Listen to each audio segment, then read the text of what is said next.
I'm going to be honest with you right away. I never liked Pokemon Sword and Shield. The Pokemon don't do it for me, the story doesn't do it for me, the characters don't even get me started on those. But we're not here to talk about my shitty opinion about a shitty game. We're here to talk about the Nuzlocke, the thick Pokemon only. What Pokemon do I consider thick? That's actually subjective, because you might think that Hippowdon is a thick boy, whereas I do not. To make this as objective as possible, it's the Pokemon that make you go, "Damn, boy, he's thick, boy!" If you're still saying that that isn't objective, then you're just wrong. It is completely objective and that is my opinion. And now that is a fact. Either way, here's the rules. Species clause means that I can catch more of the same species but not use multiple of them at the same time. You know the rest, let's dive in. I pick Grookey as my starter because Rillaboom is, well, Thick! We beat up Hop, then hop to the nearby forest to retrieve a Wooloo, which is also thick. But instead of Wooloo, we're getting a School Vet in the first route. They block the forest, so that's one encounter less, I guess. After accidentally spending all my money in the clothing store and me trying to sell non-existent merch to my chat, we head on to the next route. On Route 2, we get a Galarian Zigzagoon since Obstagoon is Thick! Next, we head up to the wild area. This is a weird one for me, because the wild area is considered one big area consisting out of smaller ones. I decided to count the smaller areas as separate encounters because that means more Pokemon to catch for me. Eventually, we encounter Diggersby in the wild area and catch it. It has the pickup ability, so now we can get free revives for the entire team. Oh wait, I can't use those now, can I? Well, thank you, you bigot mother. After almost getting my ass handed to me by a Pancham in Route 3 and skipping as much trainers as I can, we get to beat and yeet them into orbit. First gym time. I hate the Wooloo puzzle. The AI of the Wooloo sometimes just go their own way even though I'm not changing my own direction. Here we trying to beat Milo. Honestly, if he was a Pokemon, he'd be on my team right now. Cause damn Milo, you thick. He has a Gossifleur and an Eldegoss, and I was very stupid not to grind until the level cap. I had nothing super effective against his team, so I had to hit as much as I could, as fast as I could. Eventually, the Gossifleur fell. Eldegoss Dynamax right away, and I had to switch into Thwackey and maximize his thickness too by Dynamaxing it. Eldegoss was a tank for every single one of my Pokemon. It could take so much hits. Eldegoss killed Bunnelby, and I thought it was the end of the run. But when I get in a pickle, my Pokemon always take the lead in a run, not me. Zigzagoon got 2 flinches and 1 critical hit, killing Eldegoss. Thankfully he didn't use any potions, otherwise this would truly be endgame for me already.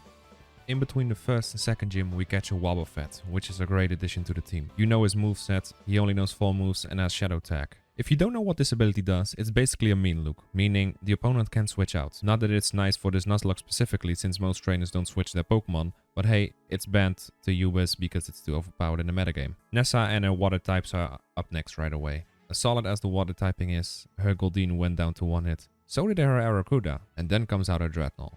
We both Dynamax, she uses a Max Geyser which doesn't do anything, and down it goes. Nessa isn't that hard, honestly. Not for this Nuzlocke at least. In Galamine number 2, Beat is waiting for us. He's starting to look like a creep, waiting for us in dark and spooky places. And it's not even Halloween yet. We smack him, head to the third gym, find Marnie, smack her, then head to Kaboo, and we catch a Hatenna somewhere. Rounding up the starter types, Kaboo is the Fire type user. Fire type is a very offensive type. This could mean big trouble for the team. Linoon swept Ninetales out of the way but got burned. I switched to Wobbuffet to literally counter his Arcanine, and thankfully it worked. His Sanduscorch is a Gigantamax one. I switch into Greedent to make sure that I can at least tank a hit. I stalled his Gigantamax by protecting, but I had to let Greedent go to get a safe switch. Half of my team was burn and hit. I didn't want to lose my Hatenna, and Thwackey couldn't live a hit from this thing. So, my brain does what it does best, collateral damage calculations. No, not the ones that make you think about how much percent a move does, the one that makes you think about how the fuck do I get out of this with the least amount of casualties as possible. My brain sent in Linoon to do some damage, and it worked, until the bug bite killed it. I had no choice but to hope that my Thwackey was faster. It was. Thank fuck for that. The team was halved after this battle.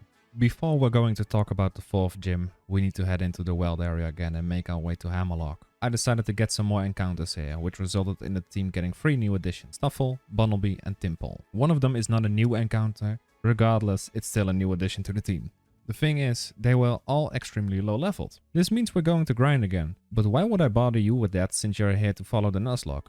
Aren't I a good boy yet? Another hot battle, nothing special happens here. But then, Alistair, the 4th gym, is upon us. Ghost types have an incredible type diversity in terms of movesets. Dark Pulse, Energy Ball, Psychic, Sludge Bomb, Flamethrower, you name it. But half of Alistair's team has 3 moves, and don't know any of these moves I just named. Still, a Gigantamax Gengar is going to give me a run for my money. I start off with my new Seismitoad and kill the Yamask right away. Seismitoad then breaks through the disguise from Mimikyu and eventually kills that too after a few hits. Next up, Cursola. The switch to Rillaboom is all that I needed to ensure the kill with a knockoff. My Elgato does decide to glitch a little here for some random fucking reason, but my Beware and Diggersby managed to get the Gengar either way. Another beat fight, another waste of time. Opal's turn. Most of these gyms have really close level caps. Some of them are at a 2 level difference, which means that if you're getting close to the cap at one gym, you'll be close or even over for the one after that. Opal starts with Wheezing. I throw out Hatterene. Wanted to call Minesweep, but I get poisoned before that happened. Because of a question, Hatterene gets a +2 in speed to kill the Wheezing. Mawile comes out, but since this thing doesn't have its Mega anymore, it kinda sucks. Diggersby tanks a crunch, then retaliates with Dig. Multiple unnecessary, but Mawile gets the gist of it and dies peacefully. Togekiss though, I didn't really have a counter for this one, at all. Spammed some quick attacks to wear it down, then switched to Seismitoad and Wobbuffet to take it out. Alcremie is her Gigantamax. I have no idea what the stats of this thing are, but looking at the moveset, it wasn't much. What's going on with this game and just having free moves on certain Pokemon? Rillaboom's Max Overgrowth takes it out after 2 hits and the 5th batch is ours. Hop, fuck off. Hatterene evolves into Hatterene before Melanie.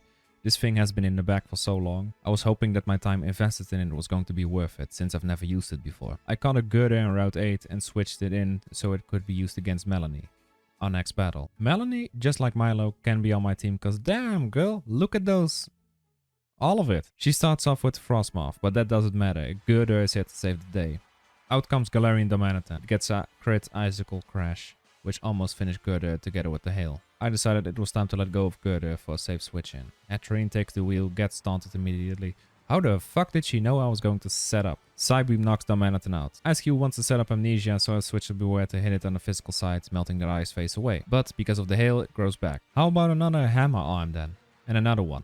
Lapras is Melanie's main threat. Thankfully, I didn't take Rillaboom with me on this fight, I just kill it with Dynamax Beware instead. There is some story between the 6 and 7 gym, but we're here to be the Nuzlocke, not to talk about how much dialogue a game can have without actually saying anything. Also, Hop and Marnie, useless as always. The 7 gym has got to be my favorite. PS contributes a lot to the non-existent story, but you want to know the best of all that he has to offer? No Dynamax. He also thinks of every one of his Pokemon as equal, meaning they're all his ace in some sort of way. I like that, and I respect that. He leads with Scrafty, I lead with Hatterene. Scrafty uses Fake Out, but it doesn't matter. One Dazzling Gleam takes care of it. Obstagoon is next, so I make the switch to Beware. If Shadow Claw misses, then smash it into Oblivion with Hammer Arm. Malamar is a nice Pokemon, albeit a little underrated and forgettable.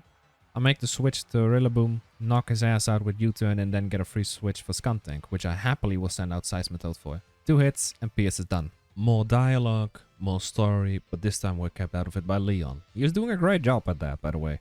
Well then, last gym leader time. Raihan. Raihan? I don't fucking know anymore. This guy uses double battles, which is a first for the series, aside from Liz and Tate. But they're twins, that makes them double illegal. Raihan uses weather strategies too. That makes his battle even worse to do without letting anyone die. Raihan leads with Flygon and Gigalith. I lead with Seismitoad and Hatterene. My strategy here is to try and hit them both as hard as possible. This works in the first turn with a Hyper Voice Dazzling Gleam combo. I do the same for the second turn and his Flygon died. Both of my Pokemon take a lot of damage in return though. Next, Raihan sends out Sandaconda. I keep using Hyper Voice and heal up with Hatterene for multiple turns. Then, I have to switch out Hatterene because there was no more room left to heal. Wobbuffet takes over. Seismitoad takes care of the Sandaconda with Bubble Beam. The Sandstorm subsides and out comes Duraludon. I use Counter on Wobbuffet and Drain Punch with Seismitoad. This Duraludon has to go because it hits like a skyscraper when Gigantamaxed. Wait a minute. Next turn, Wobby dies. I throw out Diggersby and switch Seismitoad for Beware. Diggersby uses Earthquake and kills Gigalith. Beware also takes a little bit of damage. I then realized at the very last turn that I could still Dynamax. So I did, and Diggersby died afterwards. And for what? For nothing. Since I now have all badges, I decided it was time to take a stroll through the Weld area. I caught a lot of Pokemon, here's a few, or well, all of them. Wobbuffet, Gastrodon, Machoke, Snorlax, Drapion, Linoon and Golurk. My team for the finals didn't really change that much though. I just threw Wobby the second in there and a Drapion. I know how hard Drapion can hit, so I was willing to give it a chance. Since Leon's highest level is 65, I decided that that was my level cap. Because I trained them all up to around level 60, I had no problem in the semifinals. I didn't have a problem with the Macrocosmos charade either, not even with Oleana. Before the finals, Beat shows up out of nowhere because he wants a rematch. Oh, will you fuck off already? Wait, I used Destiny Bond.